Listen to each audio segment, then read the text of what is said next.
นายห้างป่าไม้ในล้านนาผู้ทรนงตอนที่2ฟิลิปส์ผู้เป็นทั้งที่รักและชัง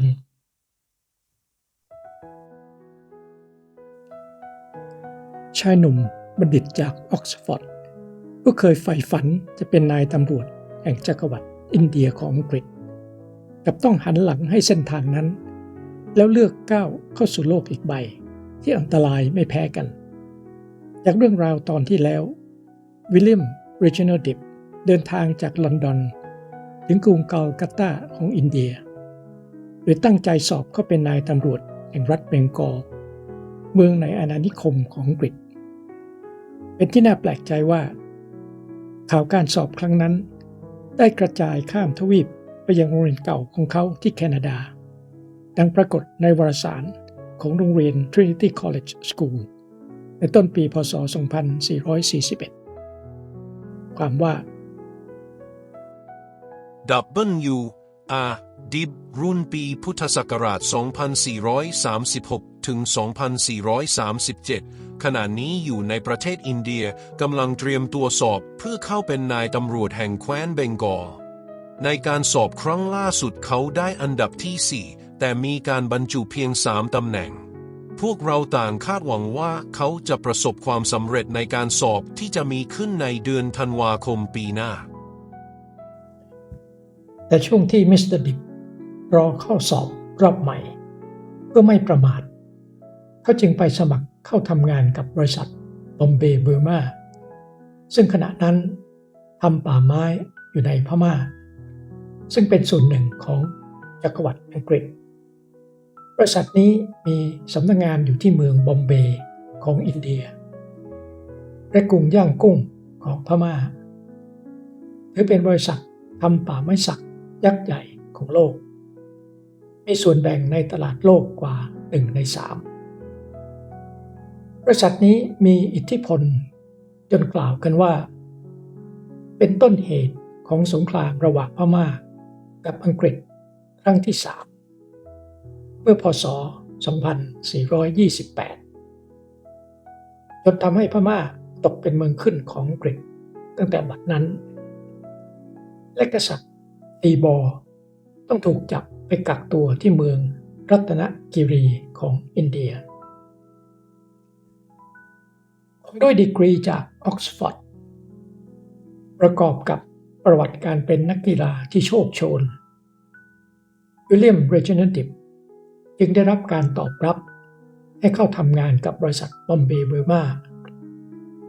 ส่วนตัวเขาเองก็คงพอใจกับงานชิ้นนี้ซึ่งน่าตื่นเต้นท้าทายไม่แพ้การเป็นนายตำรวจแห่งแคว้นเบงกอลหรืออาจท้าทายมากกว่าด้วยซ้ำโดยเขาเริ่มเข้าทำงานในวันที่1 มีนาคม พ.ศ. 2442มิสเตอร์ดิปถูกส่งเข้ามาประจำยังเมืองละกรลำปางในล้านนาของสยามขณะนั้นบริษัทบอมเบย์เบอร์มาโดยการบุกเบิกของมิสเตอร์เจมส์เกรย์ได้เข้ามาทำป่าไม้สักในแถบนี้ได้ราว 5-6 ปีแล้วการเดินทางจากกรุงกัลกัตตามายังล้านนาที่สะดวกที่สุดช่วงนั้นคือนั่งเรือมายังเมืองมอลแมกของพม่าก่อนเดินเท้าข้ามพรมแดนผ่านป่าเขามาที่เมืองระแหงหรือตากจากนั้นก็นั่งเรือหางแมงป่องขึ้นมายังเมืองละกรลำปางระยะแรกๆที่มาถึงบริษัทบอมเบย์เบอร์มามีข้อตกลงความร่วมมือค้าไม้สักกับมิสเตอร์ลุยส์ทีเลโอนอเวนส์ดังนั้นมิสเตอร์ดิปคงรู้จักกับเลโอนอเวนและคงเป็นหนึ่งในบรรดาชาวยุโรปที่ไปร่วมงานเลี้ยงฉลองคริสต์มาสและปีใหม่ที่เลโอนอเวนส์จัดขึ้นอย่างยิ่งใหญ่เมื่อกลางเดือนมกราคม พ.ศ. 2444อย่างไรก็ตาม ในปลายปีนั้นบริษัทบอมเบย์เบอร์มาและลิวโนเวนส์เกิดแตกคอกันจนนำไปสู่การฟ้องร้องในศาลทั้งนี้ต้นเหตุมาจากการขายไม้ในป่าแม่พริกป่าสัมปทานของหม่องจันโอมเจ้าของบ้านเสานักที่ลำปางปีแรกที่มิสเตอร์ดิบไปถึงลำปางเขามีรุ่นพี่ในห้างป่าไม้ฝรั่งที่นั่น2 คนต่อมาปลายปีก็ลาออกไป1 คนแต่ก็มีเพื่อนใหม่เข้ามาร่วมงานอีกคนหนึ่งแต่หลังจากนั้นเพียงปีเดียวคนที่เข้ามาใหม่ก็ลาออกอีกยิ่งกว่านั้นรุ่นพี่อีกคนก็ดันมาฆ่าตัวตายซึ่งแสดงให้เห็นถึงชีวิตที่ทุกข์ยากและว้าเหวของในห้างป่าไม้ฝรั่งยุคนั้นสำหรับป่าสำคัญของบริษัทบอมเบย์เบอร์มาที่ลำปางช่วงนั้นคือป่าแม่สงต้นแม่น้ำวังเลยอำเภอจ้าหงขึ้นไปทางเหนือห่างจากตัวเมืองลำปางกว่า80 กิโลเมตรการเดินทางไปป่าแม่สงมิสเตอร์ดิบจะขี่ม้าออกจากบริษัทวิ่งเหาะๆไปตามถนนริมแม่น้ำวังผ่านตลาดในตัวเมืองก่อนข้ามสะพานไปตามทางเกวียนสู่แจ้ห่มแต่หลังจากเข้ามาถึงลำปางได้1 ปีสะพานข้ามแม่วังก็ถูกน้ำซัดพังช่วงหน้าฝนกว่าจะสร้างใหม่ก็อีก 3-4 ปีต่อมาทุกปีมิสเตอร์ดิบจะออกจากตัวเมืองลำปาง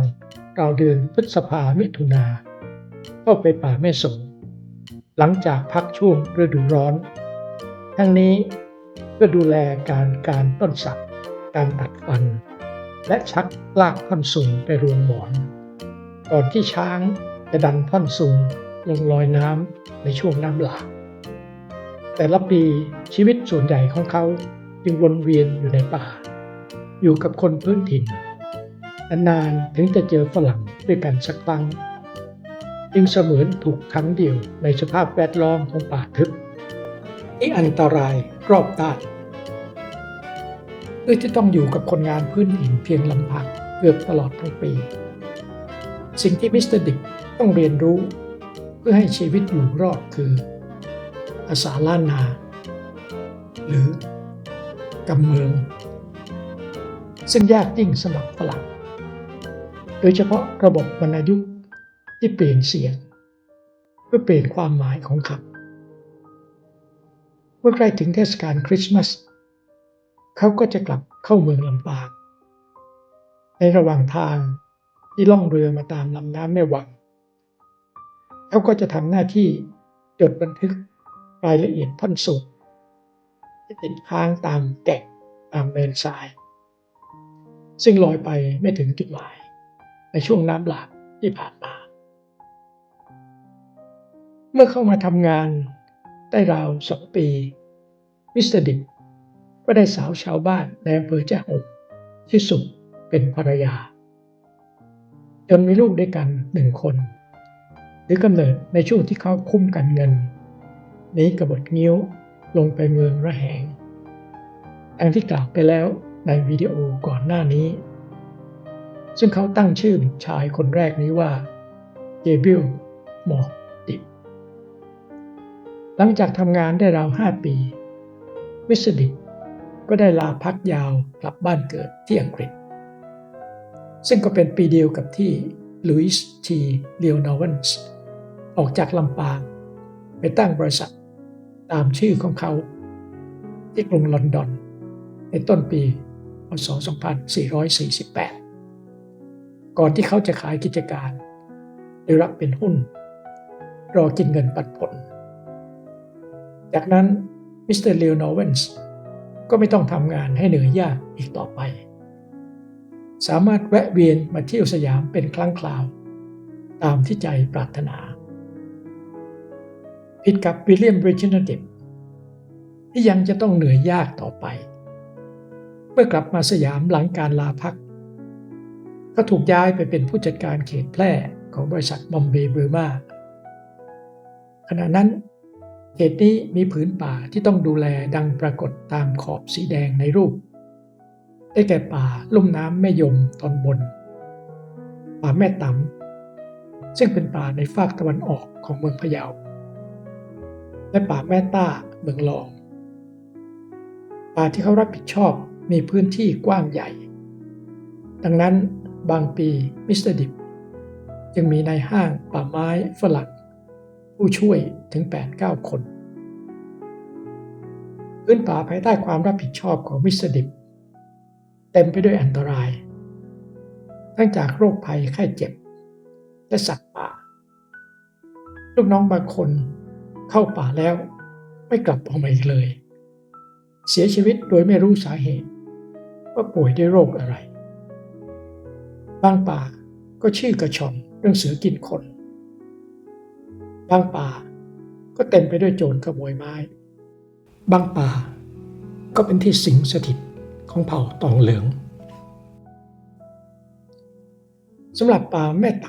ำทางตะวันออกของเมืองพะเยานั้นพิเศษกว่าป่าอื่นๆทั้งนี้เพราะลำน้ำในป่าแห่งนี้ไหลลงแม่น้ำอิงไปแม่น้ำโขงจึงใช้ล่องสุ่มลงกรุงเทพไม่ได้จำเป็นต้องตัดเส้นทางเพื่อใช้ควายเทียมเกวียนขนท่อนซุงจากป่าแห่งนี้ไปลงในห้วยแม่หยวกสาขาแม่น้ำงาวเพื่อให้ลอยไปลงแม่น้ำยมสู่กรุงเทพในครั้งนั้นมิสเตอร์ลีวิลเลียมส์ถูกส่งไปทำหน้าที่ตัดทางเกวียนดังกล่าวแต่ด้วยที่เขาไม่มีประสบการณ์ในการสำรวจทำเส้นทางมาก่อนจึงต้องมาเรียนรู้งานกับมิสเตอร์ดิบหัวหน้าของเขาที่เมืองแพร่ในครั้งนั้นลีวิลเลียมส์กล่าวสรรเสริญหัวหน้าของเขาไว้ในภายหลังว่า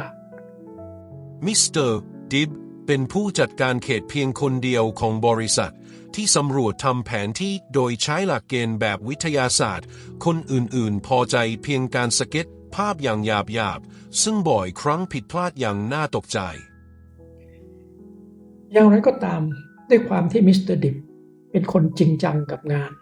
และละเอียดรอบคอบเขาจึงเข้มงวดกับลูกน้องมากในสายตาบางคนเขาจึงดูเป็นคนเคร่งครัดไม่อารุ่มอร่วย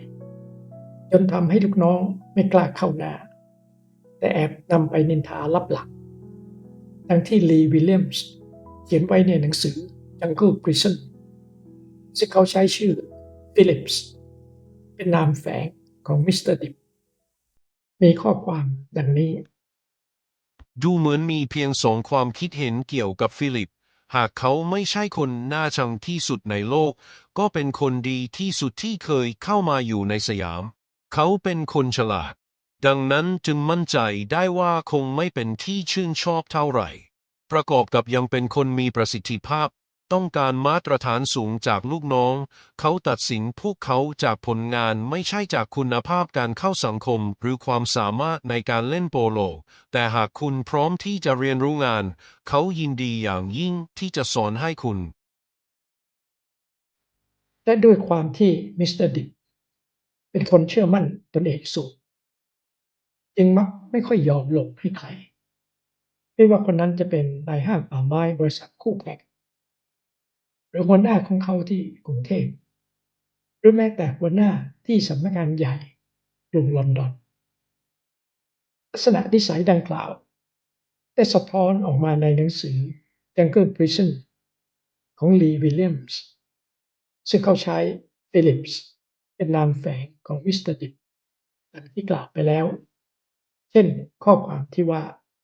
ทำไมคนอย่างฟิลิปที่เพียบพร้อมด้วยความสามารถไม่ได้รับการเลื่อนเป็นผู้จัดการทั่วไปที่กรุงเทพหรืออย่างน้อยเป็นผู้จัดการสถานีใหญ่ๆเช่นที่เชียงใหม่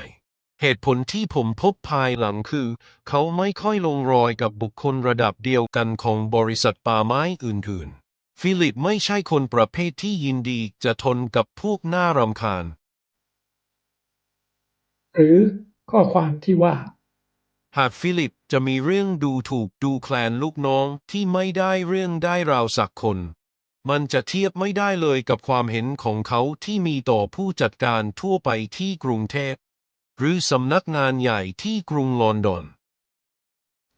นอกจากนั้นยังปรากฏข้อความในจดหมายจากมิสเตอร์พีเฮเดกอร์ดในห้างป่าไม้บริษัทอีสเอเชียติกที่แพร่ซึ่งมีไปถึงหัวหน้าของเขาที่เดนมาร์กเมื่อเดือนมิถุนายนพศ2457โดยเฮเดกอร์ดเล่าไปในจดหมายเกี่ยวกับการทะเลาะวิวาทระหว่างมิสเตอร์วิลเลียมเรจินัลเดมกับมิสเตอร์A.W. โอกิวีเจ้าหน้าที่กรมป่าไม้สยามระดับหัวหน้าที่แพร่โดยเฮดดิกอร์ดระบุในจดหมายว่าขณะนี้เรายังมีสงครามขนาดย่อมขึ้นที่แพร่แต่แท้จริงก็ไม่ได้เกี่ยวข้องอะไรกับบริษัท East Asiatic มันเกิดขึ้นระหว่างผู้อาวุโสสองคนคือโอกิวีกับดิบที่ทะเลาะกันรุนแรงถึงขั้นลงไม้ลงมือต่างฝ่ายต่างจ้องตากันเขม็งเหมือนวัวกำลังจ้องผ้าแดง น่าสังเกตว่าแม้มิสเตอร์โอกิวีเป็นเจ้าหน้าที่กรมป่าไม้สยามซึ่งสามารถให้คุณให้โทษบริษัททำไม้ต่างๆได้แต่มิสเตอร์ดิบก็ไม่ละเว้นคำถามคือในดินแดนล้านนาที่เต็มไปด้วยผลประโยชน์และอำนาจซ้อนทับกันหลายชั้นในธุรกิจค้าไม้สักชายผู้ไม่ยอมอ่อนข้อให้ใครเช่นวิลเลียมเรจินัลดิบจะสามารถยืนหยัดอยู่ได้อีกนานเพียงใดหรือในที่สุดความเก่งกาจและความมั่นใจในตัวเองจะกลายเป็นสิ่งที่นำพาเข้าไปสู่หายนะเสียเองโปรดติดตามในตอนต่อไป